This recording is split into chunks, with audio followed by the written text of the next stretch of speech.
नमस्कार विद्यार्थियों, वंदे वाणी हिंदी साहित्य चैनल में आप सभी का स्वागत है। हमारे टॉपिक चल रहा था अलंकार, जिसमें हमने शब्दालंकारों को पढ़ लिया था और आज जो है हम हमारे जो दूसरा अलंकार है अर्थालंकार, उसको पढ़ने जा रहे हैं। और तो सबसे पहले हम विद्यार्थियों अर्थालंकार के बारे में जान लेते हैं कि अर्थालंकार की परिभाषा क्या है।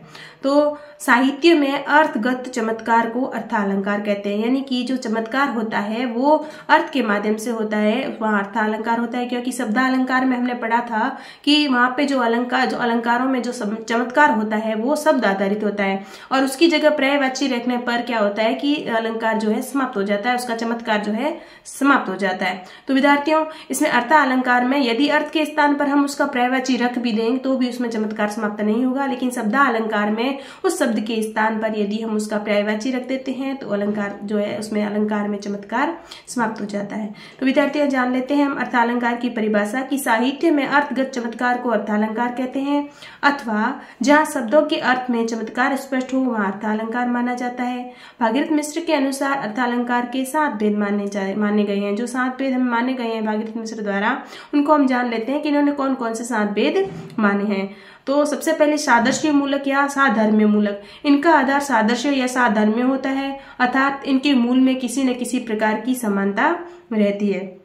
उपमा, इसमें जो अलंकार आते हैं वो विद्यार्थियों उपमा, रूपक, उत्प्रेक्षा, रूपातिशयोक्ति, प्रतीप, भ्रांतिमान, संदेश, स्मरण और अपहुति, व्यतिरेक, दृष्टांत, निदर्शना, समासोक्ति और अनुक्ति अलंकार इसमें आते हैं। जो प्रमुख जो है साधर्म्य मूलक अर्थालंकार होते हैं।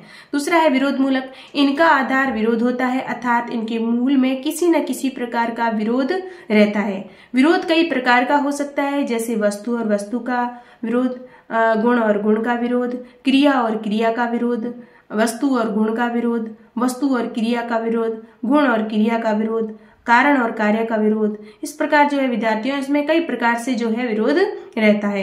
कारण और कार्य का विरोध भी इसमें रहता है। विरोधाभास, इसमें जो अलंकार मुख्य रूप से है वो विरोधाभास, असंगति, विभावना, विशेषोक्ति, विषम, व्याघात और अल्प और अधिक आदि प्रमुख जो विरोध मूलक अलंकार है वो इसके अंतर्गत आते हैं।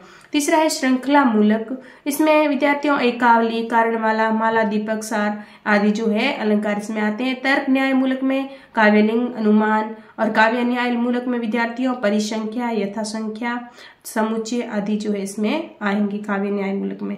और लोक न्याय मूलक में विद्यार्थियों तद्गुण, अतद्गुण, मिलित, उन्मिलित, सामान्य, विशेषक आदि अलंकार इसमें आएंगे।